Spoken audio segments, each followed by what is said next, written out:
All right, everybody, ladies and gentlemen, the moment you've all been waiting for. It's the clash where the Miami Dolphins travel to Cleveland, Ohio, the birthplace of football as we know it, where two 1-5 teams face off for supremacy. Our Miami Dolphins with a negative 40-point differential, the Cleveland Browns with a negative 64-point differential. With our powers combined, we may be the worst team in the league. Who knows?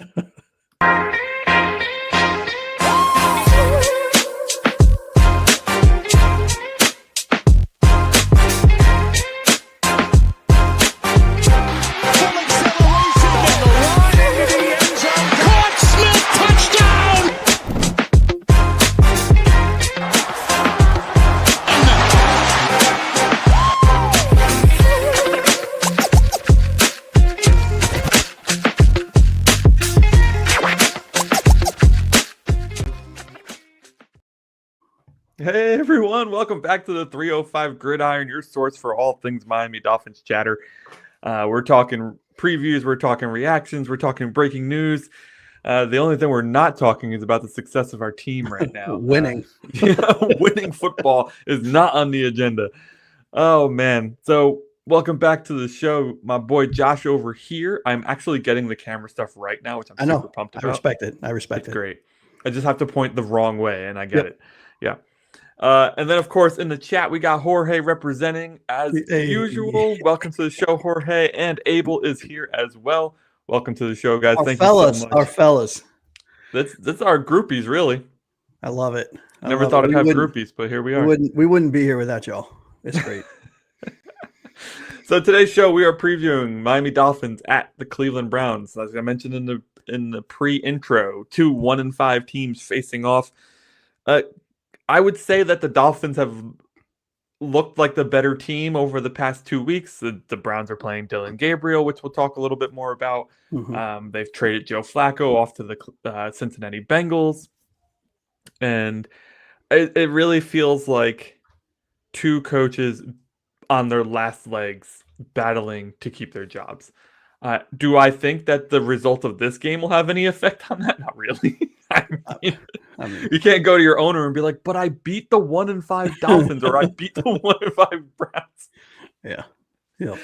But we got top 10 storylines as usual to get into. But before we get into that, we have to ask you right now to share with us your 3 things for this game.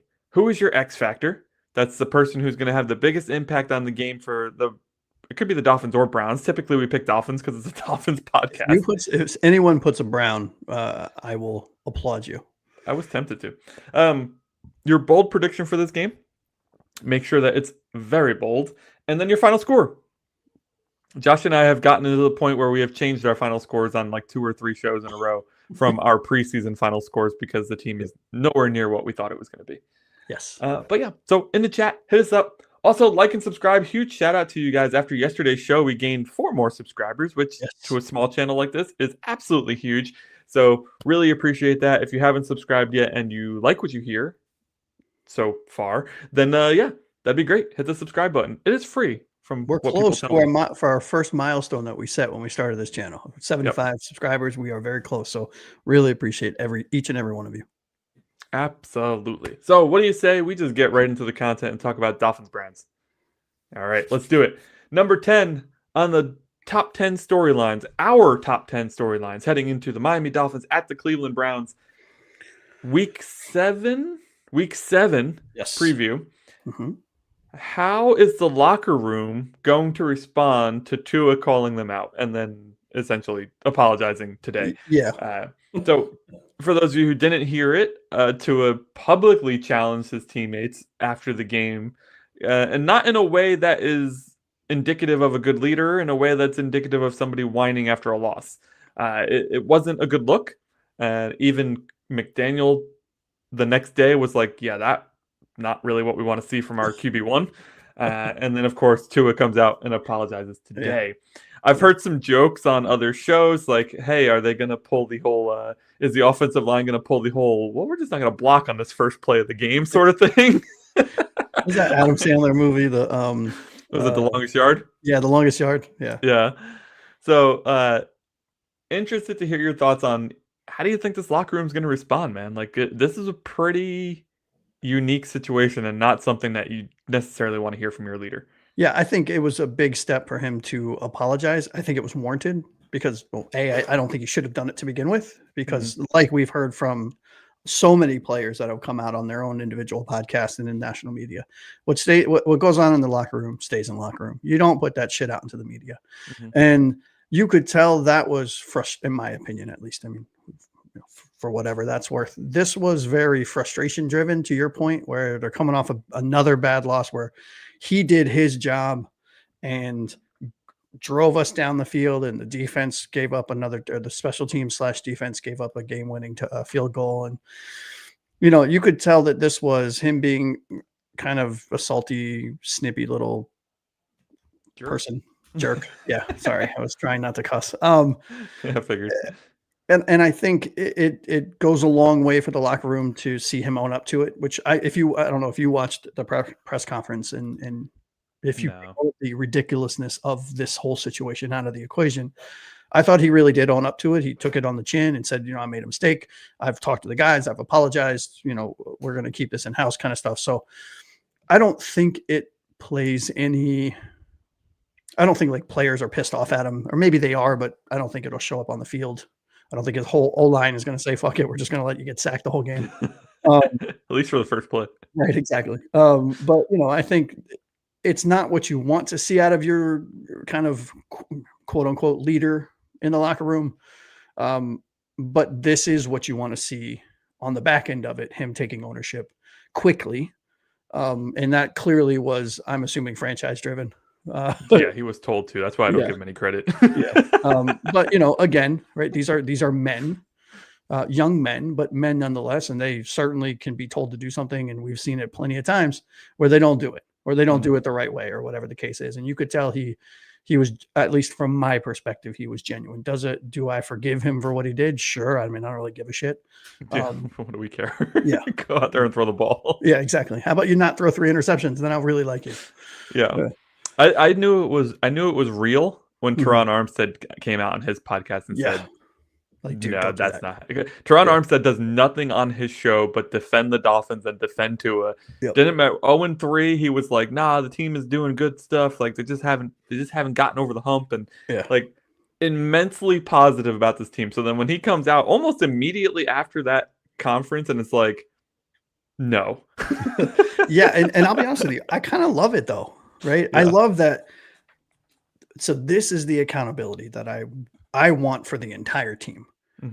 I don't want we're just going to brush under the rug, or, hey, we had a players only meeting, or everyone in the media, to your point last show, tossing up softball questions. These were poignant questions. These were poignant conversations. These were, people that have been in that locker room coming out and disagreeing with how Tua handled it. And then you saw a result from it. Because Tua was held accountable for his actions. And where I don't appreciate what he did, I don't think that's what a leader does. I think it showed a lot of where he is mentally, and none of it is good. I do like the accountability part of it. Yeah, hopefully the locker room does too, because that's really the most important. It doesn't matter what we think. So we will see. To Jorge's point, we will know on the first snap from the game for sure. Yeah, and Abel at the latest comment here, maybe it needed to happen in a weird way, and yeah, I could see that. Maybe this snowballs into, some sort of universal accountability for this team or for this franchise. Because if Tua can be held accountable, at the very least, Stephen Ross needed to see where his team is mentally. I mean, I just don't think that the owner, sans Jerry Jones, is that like deep in the weeds of the day-to-day. Yeah, like that dude's office is probably on the entire opposite side of the field from where they train. Like it's like like he's in New York City so much because all his buildings are in New York City. Like I don't think he's Yeah, and Abel says in the chat here, no one can hide. Yeah, I mean, I think again, if this was like, Dante Trader Jr., I think it rings a lot different in a worse way, or like a less important way than Regardless of how we feel about Tua as the starting quarterback, your starting franchise quarterback having to go through this and take ownership of it. Let's move on to number 9 in our top 10 storylines for Dolphins at Browns here. 2 1-5 teams battling it out for supremacy in week 7. Supremacy? Did you really just use that word? Yeah. Dolphins and Browns in the same sentence? Oh, yeah. This is going to be the game of the week. I love it. Special teams can swing the game, man. Mm-hmm. We saw it last week in both a positive and a negative way. We've seen it week after week in mostly positive ways, actually, up to this last week where we saw it affect us for the first time in a negative way. Riley Patterson has been steady Eddie in replacement of Jason Sanders so far this season, which is one miss, and it was a 55-plus yarder, which I think kickers kicking 55-plus yarders get a bit of a pass on that. And then, sorry, just brain fart. That's how we know we're in the Matrix, right? If the brain just stops working. And then special teams coverage. They allowed the Chargers to get to the 41-yard line on a drive where we needed them to really do their best, right? To hold the Chargers to a shortened field. Mm-hmm. Which way is it going to swing this week?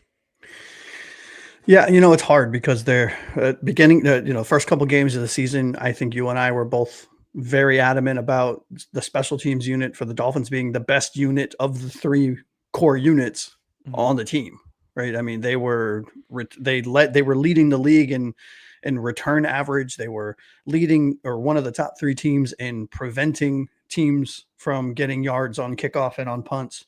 Mm-hmm. I think we were actually leading the lead in both at one point after week 2. And then you have brain farts. Like you have a really good choice in squib kick or the new version of the squib kick before the drive where we took the lead. And then on the ensuing kickoff, you kick it normally, which was very head scratching to me. So there's a lot of ebbs and flows and ups and downs with this special teams unit as of late. And you're right. I think it does make a huge difference. Special teams can win or lose you a game. And we saw it last week, right? We saw it the week before last. And I'll be really curious. It's hard to put a lot on Riley Patterson because I feel like he gets put into some really shitty situations. But we'll see. We'll see how it goes. Yeah, I think we've seen the punt return unit, especially really kind of. I mean, we had a punt return for a touchdown against Malik against the Patriots, right? And then we allowed them to return the kick for a touchdown. So that's what I mean. Ebbs and flows. Yeah, the ups and downs of this unit have just been unbelievable. I'm curious, what do you think they're going to do with the Riley Patterson, Jason Sanders situation? I know that Sanders is probably making a lot of money and they probably want to get him back in the field, but how do you bench a guy who is performing better than most kickers in the league right now? I mean, I don't know. Honestly, I genuinely have no idea what this team's going to do from a personnel standpoint. So you can't cut Jason Sanders because it's too big of a cap hit. You could cut Riley Patterson with a under $1 million cap hit, I believe. Don't quote me on that.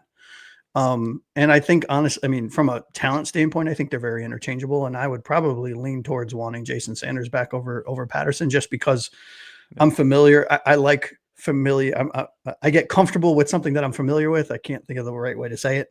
And having Jason Sanders on the team gives me a little bit of calm amongst the shit show. Right. But if they decide to go Riley Patterson, fine, like whatever. I don't really respect any of the decisions that they've made so far. So sure, might as well keep going. If I understand it correctly, 1-year deals don't come with a cap penalty unless there's guaranteed money. So I don't believe there would be a cap hit from if we cut Patterson. If we cut Patterson, yeah. Okay. Yep. So in that case, see ya. Yeah, but he'll get a job easily because the kickers around the league are. I mean, Patterson's only 7 for 8. He's not a superstar. He's not out there crushing it. But I do think what Sanders brings over him is that if Sanders lines up a 57-yarder, I feel pretty confident he's going to hit it. Yeah. If Patterson lines up a 47-yarder, I'm like, well, maybe. maybe not. Yeah. So a 1-year deal signed after June 1st. They don't come with a cap hit. So we have like 5 of those. Yeah. Yep. Heading over to the chat because I saw our boy Blake popped in here, Hey, giving us there a he little is. eyeballs and then the what's good, fellas. Welcome to the show, dude. What's up, buddy? Happy to have you here. Finspin jumped in too. I forgot to say hi to him. What's up, There he Finspin? is. Where? There you He's are. up top. He's up top. The Mad Got Greek. you. The Mad Greek, just dropping fire shorts on a weekly. I think it's a weekly basis. A couple times a week, I feel like. Yeah. Yep. Amazing stuff, though. Amazing stuff. Him and Jorge, give him a follow. Yep. Subscription, whatever it is in this platform. Let's move to number 8. We have one good stat about us, and that's number 8 on our top 10 storylines for the Dolphins at Cleveland Browns battle for supremacy here in Week 7. The red zone execution of the Miami Dolphins has actually been fantastic. Can we keep it up? Can we continue to perform at a high level in the one statistic that we're actually performing at a high level at? Yeah, I think we can. Will it be enough to win us the game? Why don't you stick around and find out what our predictions are? But yeah, I think, there's been enough turmoil and enough time for those two to not offset each other because we're still leading the league in red zone efficiency and red zone touchdown percentages. And I think we have the personnel and in most cases the play calling to continue that streak. I just don't know if it's enough to win us a game or win this game rather. I mean, at least we know that when we get in the red zone, there's a 75% chance we're going to score a touchdown. Yep. So we just have to get there. We just have to get to getting there. I know. Therein lies the problem. Which is the complete opposite of the Dolphins we're used to, where we could get to the red zone easily, but couldn't score a touchdown to save our lives. And now we flip the script, and the offense can't get more than a 3 and out more often than not. Oh, I did not take a look at this, but Abel with a good stat pull. Cleveland's defense in the red zone is the worst in the league. And our offense is the best. So if we can get there, we got a good chance. Except I would be curious because I believe Cleveland's defense in between the red zones is one of the best in the league. And I know that they're the number 2 rushing defense in the league. So getting there, it might be a little challenging. Cleveland's defense is quite good. Third in the league in yards allowed, which we'll talk more about. But points allowed is where they kind of falter a little bit. They're middle of the pack. Actually, towards the bottom of the pack in points allowed. So that's because their offense putting their defense in a bad position. We know all about that story. Yes, we do. Let's talk. That was red zone execution, by the way, number 8 on our top 10 storyline. So we're going to move into number 7 now on our top 10 storylines of Dolphins, Browns, Week 7. Can't believe it's Week 7 already. Absolutely nuts. It's crazy. We're heading back to the head coach, Mike McDaniel. His play calling, especially his play calling under pressure, leaves so much to be desired. It's predictable. It's got no rhythm. It's got no tempo. It's got no creativity. It's just kind of bleh. How do we see McDaniel coming out with it this week? He's given me zero indication that it's going to be any better than it has been all year, right? And I'm not completely shitting all over him because our offense over the last at least couple of weeks has been relatively consistent and has been decent to watch. Sure. Costly interceptions, slipping on routes, dropping some balls, that kind of stuff. But I mean, that all comes with football. My concern with McDaniel is the same that it's been since the beginning of the year and actually since the middle of last year. Can he adjust? Yeah. Will he adjust? Will he snap out of his stubbornness, realize that he needs to change things up even a little bit? Or is he going to stick with the same kind of playbook and over-engineered complex offense to try to, scheme players open as opposed to letting your players play themselves open? And I haven't seen it yet. I haven't seen it in from this point last year until now, which tells me, so I don't expect it to happen. If it does, we might blow out. I mean, we could blow up this game. I mean, I think if he could change things up and find his rhythm again, even a little bit in one of the aspects of it, in the running game or in the passing game, if he can hone in on what is going wrong with at least one of those, I think we have the talent on this team to make some waves in the NFL. The problem is the play calling is horrible. Bad situational awareness, over-engineered offense, too complex for even our players to understand. Too many motions, too many screens, too many bubble screens. I mean, it's all just, it's a mess right now. And I would just hope that he has the wherewithal to hone it in, simplify even a little bit, let your players do their 1/11th, which is something you and I preach on the show, and just go out and play football. Yeah, the thing that drives me the most crazy about it, and you talked about it, is the predictability of it all. I mean, we're seeing teams with not even good defenses be able to stop it just because it's that incredibly predictable. And I just want to see more, man. I want to see the simplification. And ironically enough, we're not the only fan base calling for this. I saw, like, especially after this Jets Broncos game in London, Broncos fans all over Sean Payton for the same thing. Like, can you not simplify the offense for Bro Nix? Yeah. And guys, if he's anything like Mike McDaniel, he's not going to do it ever. Just throwing it out there. Yeah. All right. Let's go back to the chat before we get into number 6, because number 6 is a big one. We're going to talk about. Yes, it is. Spoiler alert. All right. Fence Ben, hope you're feeling better, buddy. Yes. Because I love your content, so I'm excited to see more.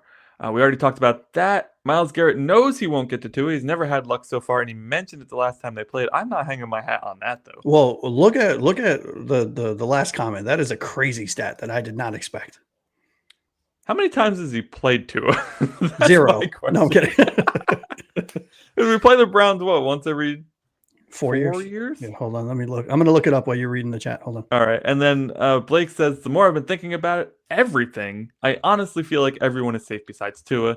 Ross gives McDaniel a chance to draft his own guy next year. That's what I'm feeling, fellas. Shake my head. I mean, I really, really hope not. Yeah. I mean, the first part of this, right, where, it feels like everyone is safe besides Tua. I mean, Tua is definitely here next year. From a cap perspective, we don't have a choice, right? The second part is what I'm terrified of as well. Does Ross have the balls to say, you know what, it's time to shake things up. It's time to rip this thing down to the studs. It's going to suck for a couple of years, but at least our fan base can have a little bit more hope. Maybe we can rebuild this thing because it was successful. And in how everything has its phases, right? We're in year 7, 8 of the rebuild. It's time to switch it up. And Tua has played the Cleveland Browns once in his NFL career, which means Myles Garrett probably was injured. Stats don't tell the whole story. Yeah. Yeah. So I think, what was I going to say there? Oh, we talked about it in yesterday's show, and one of the people in the chat mentioned that he was at the game and the crowd was thinning very quickly, and the more the crowd thins, the more upset Stephen Ross is going to get, because he is a fan of this team first and foremost, and the last thing he wants to see is either the seats empty or the seats filled with the opposing team. Yeah. And let me tell you, by the time we face some of these other teams later in the year, we welcome the Buccaneers into town. You think those fans aren't going to just travel across the state and take over our stadium? It's going to be a home game for them. I mean, we get the Bills coming, the Commanders coming. We got teams coming that their fan bases travel, and we're not going to like the looks of that, you know. And especially week 18, we play Patriots in Foxborough. So yeah, I think that's going to be the ultimate, is people not showing up to the games is really what's going to drive it home. He doesn't care about us people on here complaining about the team, of course not, or the flags flying over the stadium. Well, I mean, look, let's not flex a little bit, but we have Stephen Ross's ear. He texts us all the time about how good the show content is. So he really appreciates Abel and Blake and everyone else joining. So no, I'm just kidding. I'm mostly just asking for real estate advice. Yeah, me too. How do I invest my money? Because you're clearly good at it. Yeah, you're a billionaire. How do you do this? All right, let's move to number 6 before we get off on a tangent. Yeah, we do that really often. Go ahead. Number 6 in our top 10 storylines to watch for the Dolphins at the Cleveland Browns this week 7.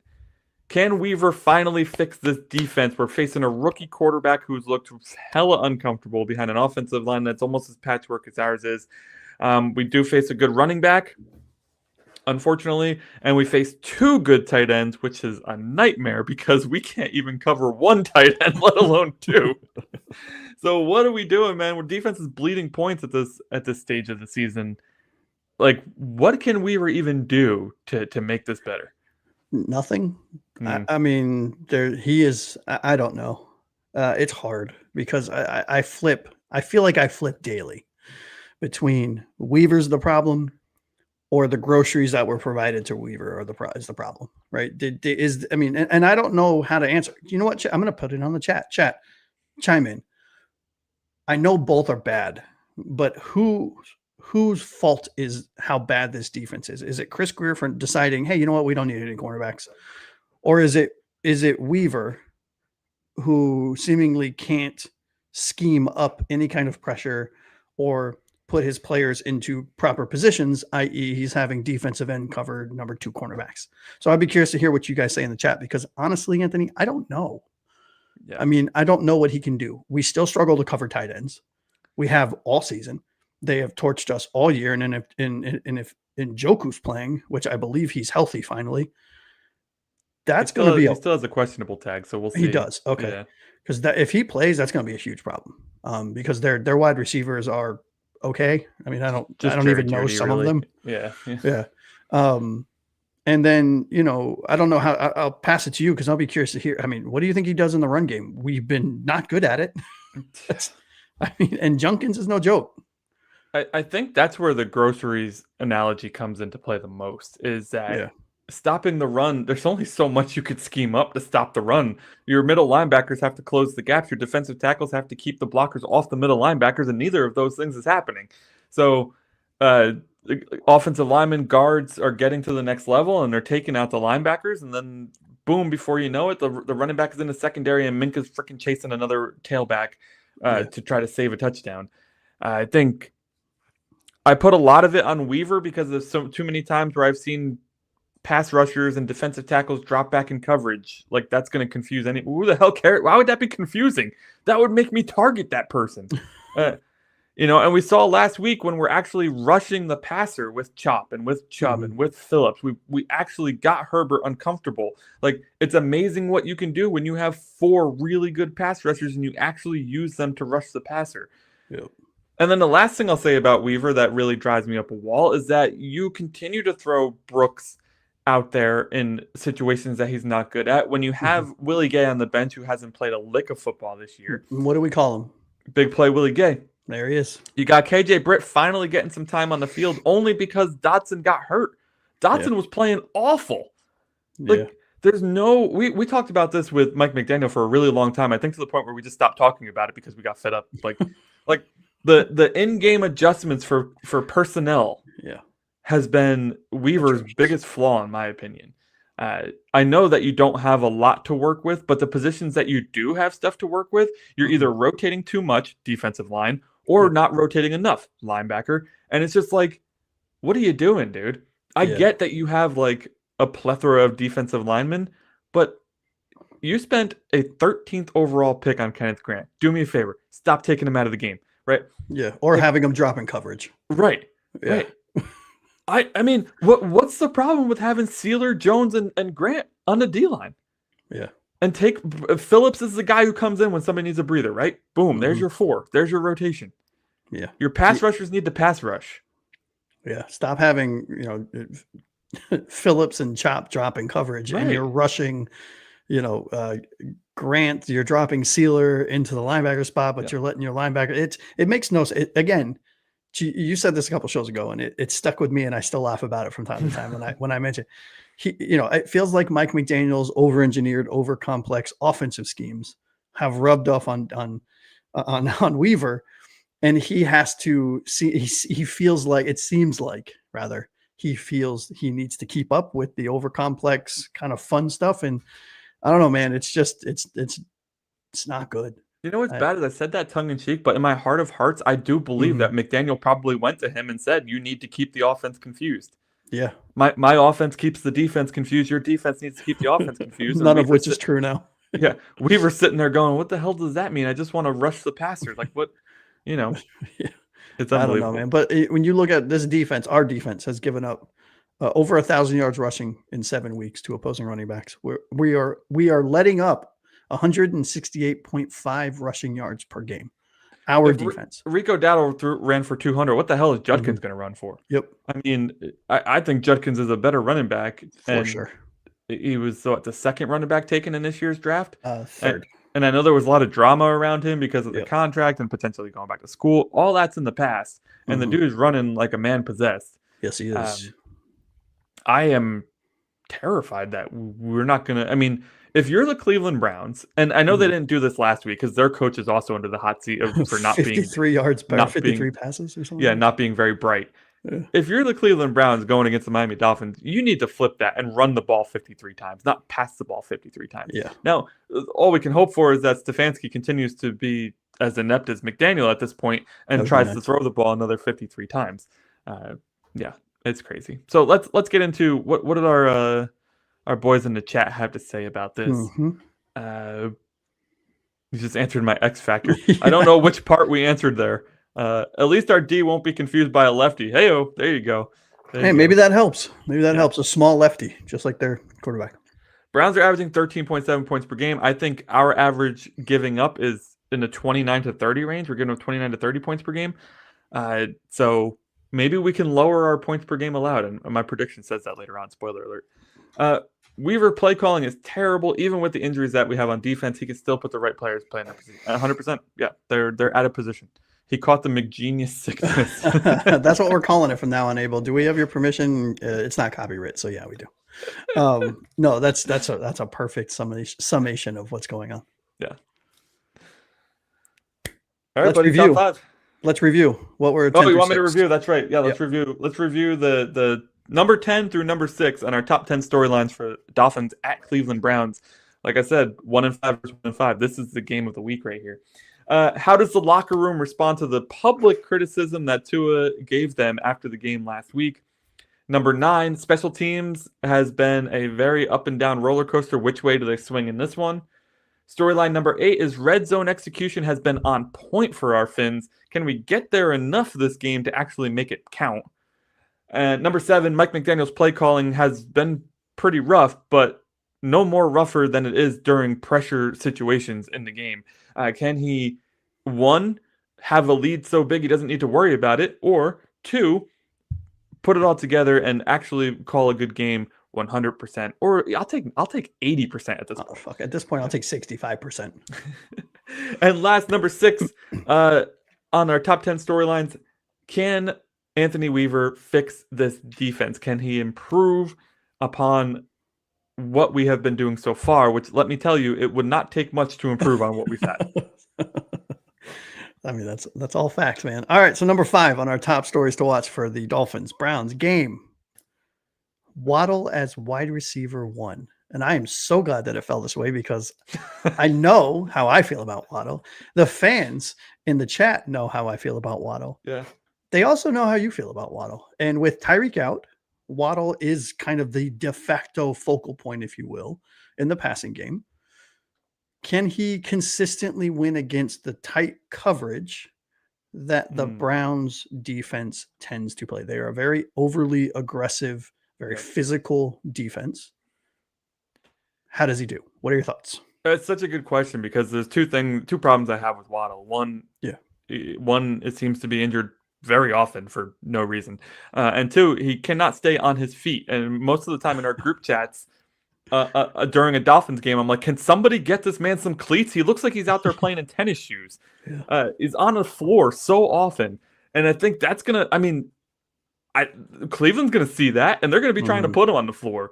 But I think we can use their aggressiveness against them. And no, I'm not talking 27 screenplays in a row, Mike McDaniel. Don't be listening to this and thinking I'm talking screenplays. No, he stopped listening after that. He's like, all right, done. I mean, with their aggressive nature, I think the stop and go could crush in this game. Oh, yeah. I mean, Waddle, as much as I don't think he is the argument isn't if I think Waddle's good. The argument is, do I think he's a true number 1, whatever that means? And no, I don't. But I think he's one of the best route runners in the league. And if you want a guy who can run a stop and go better than anybody, it's going to be freaking Waddle. Yeah. I think we could really take advantage of the situation here.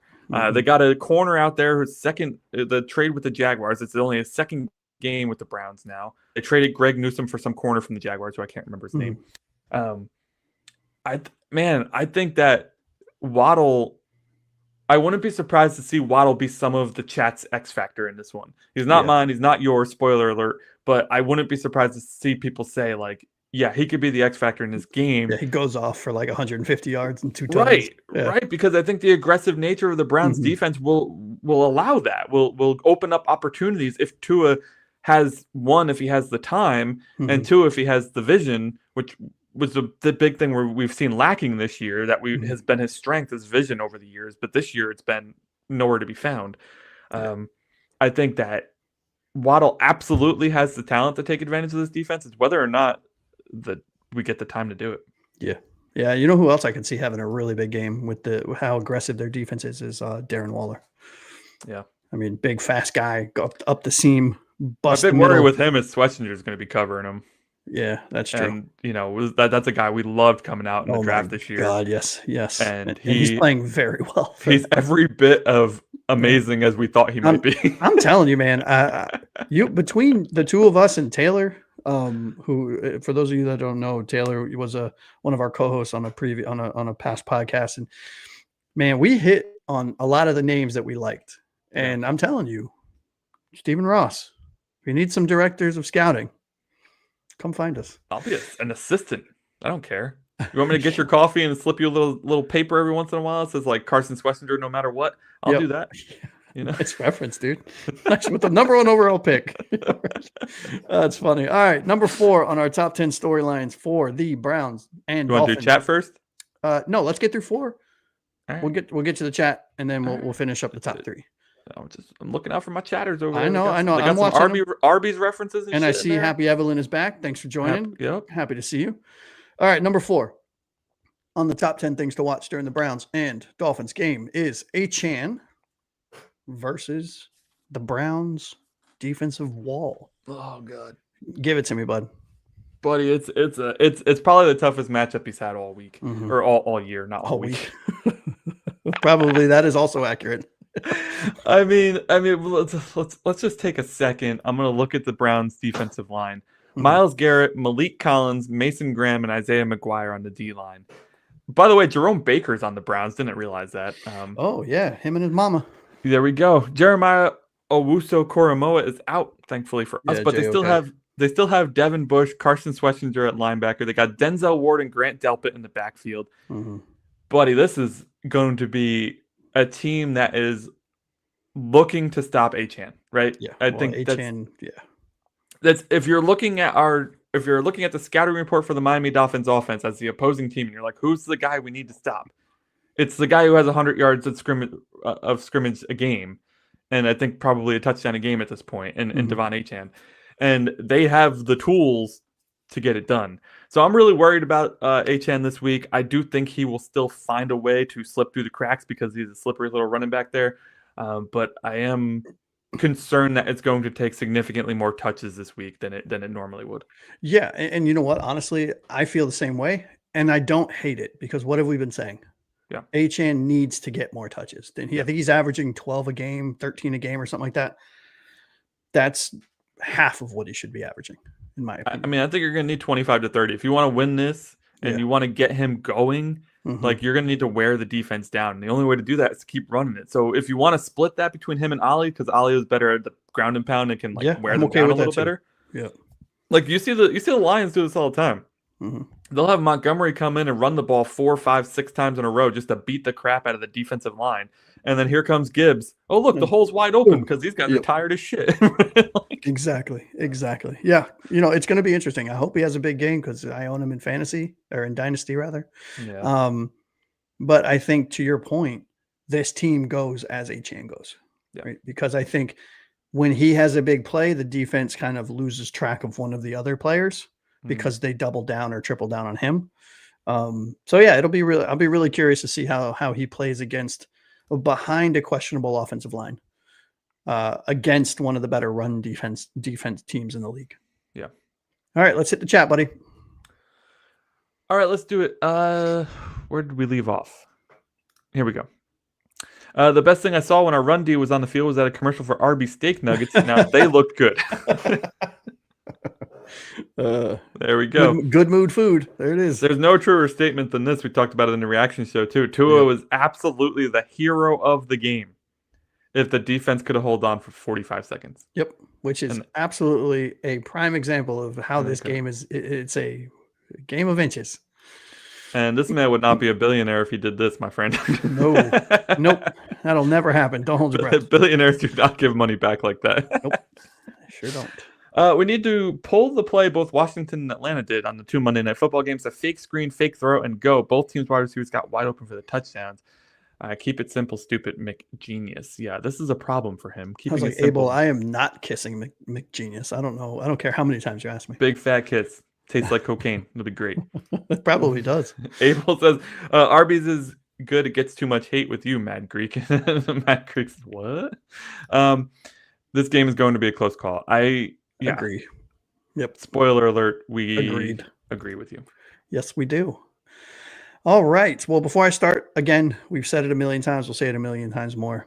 We do the show for y'all in the chat, for you guys that are watching after the fact, or for y'all that are watching us live. Really genuinely appreciate each and every one of you for supporting us, coming to watch two morons talk about our favorite team. I'm only a moron on Wednesdays, though. Yeah. But really genuinely love each and every one of you guys and gals. And, again, if you haven't liked and subscribed, please do. We're almost at our goal. I think when is it? November? I think it's November 11th. November 11th. Yeah. We're trying to get to 75. Our 75 is our milestone, and we're close. So appreciate each and every one of you. If you haven't liked and subscribed, please do so now. All right. Number 3 on the top 10 stories for the Browns and Dolphins. Our O-line versus Myles Garrett and the Browns defensive front 7. We clearly are dealing with injuries as per usual. We have third stringers in starting on our offensive line. We have a rookie who's struggling, but is a rookie. So we give him grace. At least I do on the show. It's a patchwork offensive line, to say the least.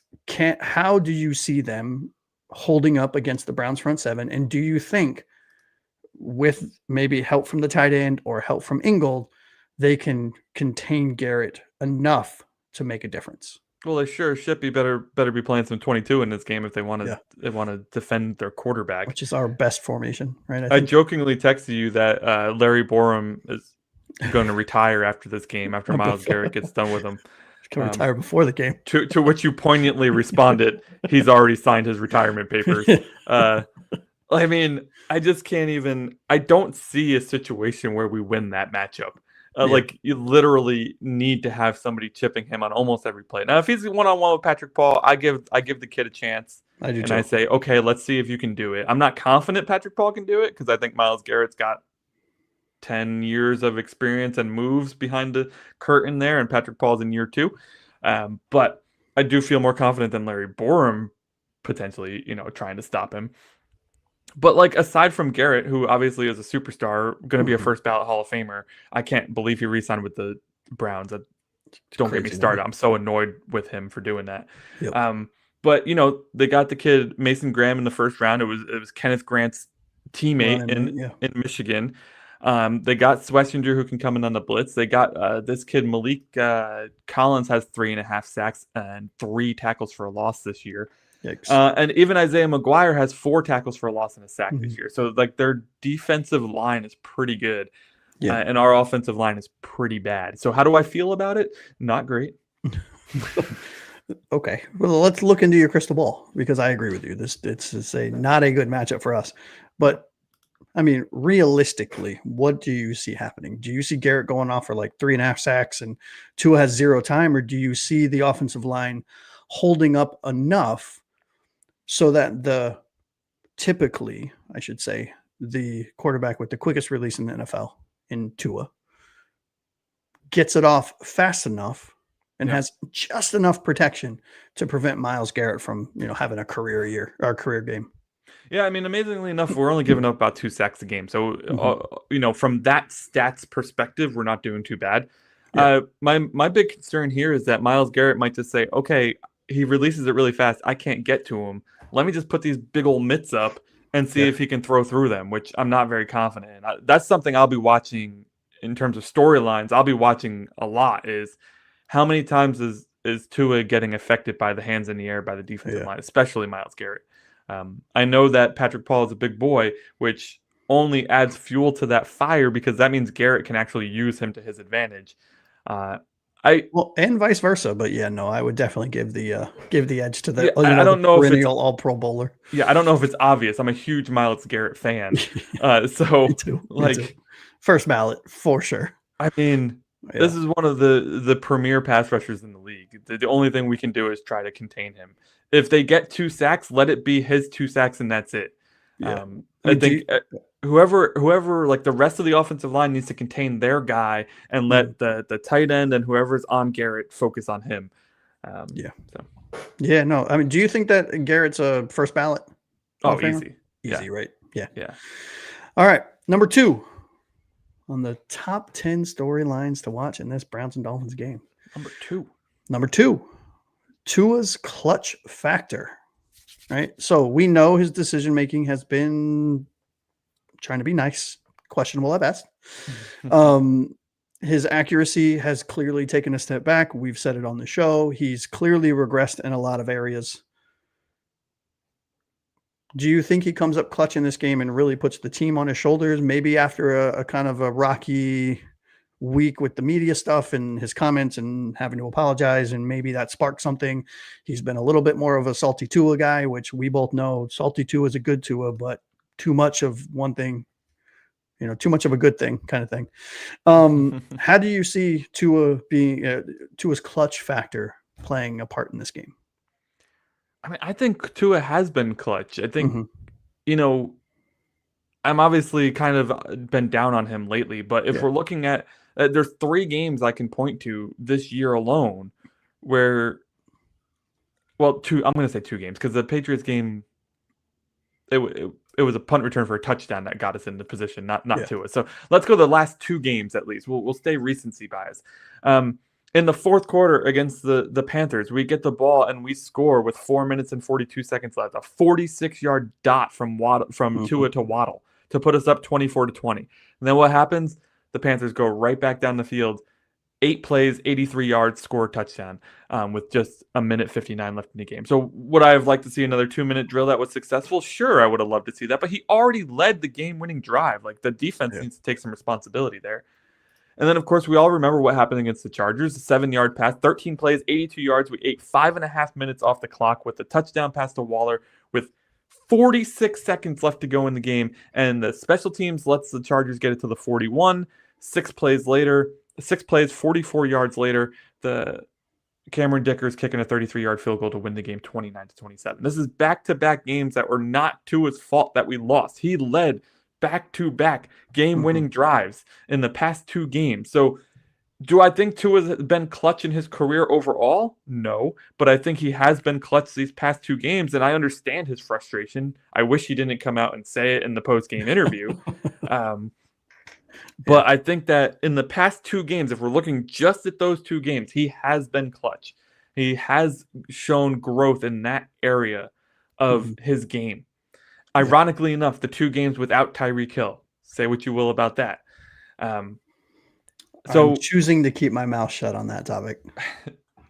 I'm concerned about this one. Turnovers have been a bit of a problem, and this defense is very good, so I don't know if he'll be able to make it a 3rd game in a row with this, but I do want to at least address the narrative in the room that Tua is not clutch with the fact that, for 2 games in a row, he has been. Yeah, and again, we're not saying Tua is some world-beating quarterback. I mean, he has been mediocre, but that doesn't take away from the fact that he has put us in a position to win the last 2 games, and the defense has let us down. I mean, I think you nailed it. Not much to add. I will be very curious to see how he handles to what you said in the 3rd topic, or the 3rd storyline about Myles Garrett, how he handles hands up as opposed to pressure in his face. Yeah. Will he try to throw above the hands it's making his passes late? Is he going to try to do something crazy and get a concussion? I mean, there's so many things that I'll be real curious to see. So yeah, keep an Well, eye and on it. I think the hands are going to show up the most in the screen Mhm. pass, and if he starts throwing these freaking hospital balls to Achane all game, we're gonna. Bro, I mean, yeah. it's going to be awful. Good Yep. point by Finspin too in the chat there. I don't know if you want to throw Pop it it up. up. Pop it up. All right. We're about 6 plays away from being 5-1 this year. I mean, true. Yeah. I mean, That's a fair point. and if you don't want to go that excessive, we're 4-2. we're 2 drives away from being 3-3. Yeah. Like we're the defense getting a single stop in 2 straight games from being on a 3-game winning streak, Mm-hmm. and being 3-3 as opposed to 1-5. Now that doesn't really make me feel all tingly inside, but it is a positive. Yeah, I mean, there is a silver lining, I guess, right? Still doesn't make me feel all warm and fuzzy. All right. What do you say we hit the last one, bud? Let's do it. All right, number one on our top 10 things to watch. Our top 10 things to watch in the Browns Dolphins game. What does a win mean for Miami? I'll pass it over to you for that, bud. I created this question, and I've had a lot of time to think about this question, and I still don't have an answer to this question. Yeah. Ironically enough, I don't think it means that much, but I think a win is always positive, right? Yes. A win should always be seen in a positive light. I know that years ago when we could have had Joe Burrow, right? That's the whole thing we get. It's like Brian Flores shouldn't have won that game. Coaches are paid to win games, not to lose games. And I know that fans don't like to hear that because they're looking at the big overall picture of, well, we could have had the first overall, but coaches aren't looking at that. The GM might be looking at that and might be saying, oh my God, I hope this guy loses this game. Please. Right. But the coach sure as shit ain't looking at that. Otherwise, he's not doing his job if he's not trying to win the game. And so I do think a win, at least for a week, gets a little bit of the pressure off. But like I said, it is the 1-5 Browns, right? So like then our 2 wins will be against the 0-6 Jets and the 1-5 Browns. Like a collective 1-11 is who our wins are against. It's not really something to write home about, but it does get us moving in the right direction. Maybe it gets us some confidence going into the game against the Atlanta Falcons. Yeah, I think for me, the question I would ask before I answer this is, do you see anything changing regardless? And the answer for me is no. I don't see Ross making any kind of decision if we lose, and he's certainly not going to make any decision if we win. So what does a win mean for Miami? To your point, it gets us. What does it mean for us? It means a positive show. What does it mean for the Dolphins? It means they don't have to listen to, well, you guys are 1-6 and you guys are horrible. It takes the pressure off a little bit, but I don't know if it answers any questions or solves any problems, because I think the problems are so deeply rooted in the front office and coaching staff of this team that I'm not really sure, a win or a loss shifts anything. And without decisions on those things being made, nothing is really going to change. I don't mean to be so negative. If we win, I will be here. I will be singing everyone's praises where appropriate. I will be in a very good mood. I will be high-fiving whoever will listen. I'll be wearing my Dolphin shit proud, because I do it when we lose. But, I don't know if it means anything, a win or a loss, because to your point, it's not like we beat the Ravens or we beat the Bills or we beat the Kansas City Chiefs. We're beating a poverty team. It's one poverty team versus another, Whoa, this is the game of the week, Josh. Come on. I know. I'm sorry. I will say, if we are 1-10 going into the bye, and there is not a single move made by Stephen Ross, this may become the 8-1-3 gridiron, because we'll just switch over to rooting for the Tampa Bay Buccaneers. All right, because I don't know how we're going to continue to do this show if that is the situation we're dealing with. No, this will be the Inter Miami Heat podcast. Yeah. And for those of you that don't know, I'm a transplant. I'm originally from Miami, but I live in Connecticut now. So I have to rep my team in enemy territory, no matter what sport it is. All right. That covers it, man. That's our 10. Oh, that's right. That's right. Let me recap the top 5. Waddle as a wide receiver 1. Can he continue to put up the numbers, and can he make an impact against this Cleveland Browns tough team to face? Same question to Achane. That's our number 4 storyline. Can Achane versus this Cleveland Browns front 7 actually make an impact? If he gets 25 to 30 touches, maybe. Our offensive line versus Myles Garrett and company. They have 2 players one with 3.5 sacks. Myles has 4 sacks. We're hoping not to bump Myles' sack total up to like 7 this game. On average, we're giving up 2 sacks a game. So I think if Tua can continue to get rid of the ball quickly, will that amount to a good offense? I don't know, but I think he can help in preventing, the Myles Garrett domination factor. Speaking of Tua, he was storyline number 2. Tua's clutch factor. He has been very clutch in these past 2 games. Can he put up a third game with the clutch offense that we need to see to get a win in what Josh has called a poverty game? And number 1 on the storylines for the Dolphins at Cleveland Browns, Week 7 matchup. What does a win mean for the Miami Dolphins? Is it a big enough confidence booster that they can start to rack up multiple wins? Or are we just looking at cool, we got to win against a bad team. Now we're going to go get wrecked by Michael Penix and the Falcons? Well, okay. I know we're done with the top 10, but I would be remiss to also say on a positive note about that last topic. We believe, and I think it's safe, I can safely speak for the both of us. We believe that momentum is a real thing. You can see it in any kind of sport you watch. And I think this can be a step in the right direction. So momentum continues to build as we go into some of these other relatively winnable games. And hopefully, if there is a win here and we somehow pull out a win against Atlanta, I mean, then we're 2-0 in this window. Ball keeps rolling. Maybe we get 3-0. Maybe we're 3-1. Maybe we're 4-2. I mean, so anything can happen. It'd be really interesting to watch if these guys can play for pride, because they ain't playing for anything else. Atlanta, Baltimore, and Buffalo is what's left in this. Okay, we're going to go 1-2 in this quarter of the season. We're going 1-2. 1-2 in those games. Speaking of what would a win mean, Abel says, it's put up or shut up time for the Dolphins franchise, and the quarterback's just got to get a win here. It means confidence. It's an element we are absolutely lacking in. And I guess, this is true. There's very easy for this team, especially with all the media circus around them, to absolutely just crumble right now. Yeah. So picking up a win would mean that they're keeping it together. Absolutely. All right, early on in the show, we asked you guys for 3 things. We want your X factor. Who's going to be the player who has the biggest impact on the Dolphins game Week 7 against the Browns? Your bold prediction for this game and your final score for this game, because Josh and I are about to jump into ours to close out the show. So, Josh, I'm going to go to you first, bud. Who is your X factor for this Browns game? Yeah, for me, it's going to be kind of the same as it's going to be most of the year. It's De'Von Achane. I think we go, as we alluded to earlier, we go as he goes in most cases. And I think with the potential issues of the Browns defensive line versus our patchwork offensive line and Tua getting pressure and so on and so forth, how do you relieve that pressure? You have success in the run game and in the short passing game, and that's what he excels at. So I think he's going to have a hell of a game. I'm going with a kicker. I'm going with Riley Patterson. It's a rough year when that's the case. I just think that the offense is going to struggle to get the ball close enough to actually get some touchdowns, and I think we're going to be relying on Riley Patterson to actually win this game.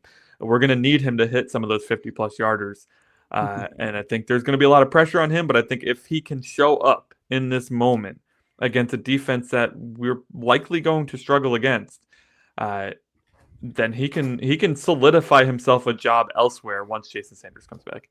Yeah. Yep. For my bold prediction, it ties right into that. I don't think either team scores a single touchdown in this game. I think that this is a field goal heavy game, and nobody scores a touchdown. It's going to be incredibly boring for us to watch, but I just see a Browns bad offense versus our bad defense doing just enough to hold them back, and then their really good defense versus our really good offense doing just enough to hold them back, resulting in a game of field goals. Okay. So basically what I hear is I need to go pick up Riley Patterson in fantasy, right? Believe that.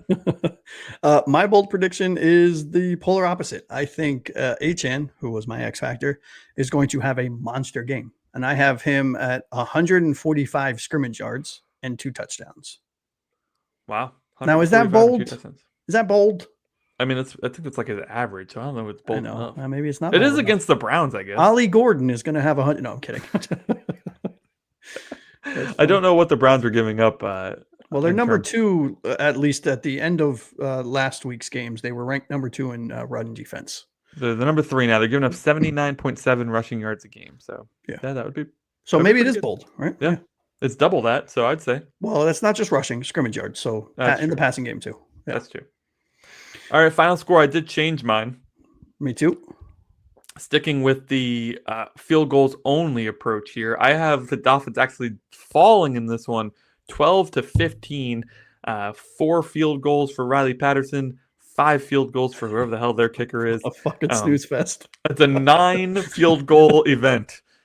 I told you, game of the week, 1-5 versus 1-5. Baby. I'll be busy that day, guys. I'll be hitting up some Battlefield 6, watching it on my iPad. I will say this. Okay, I also changed my score. I had us blowing the Browns out in our preview series when before the season started.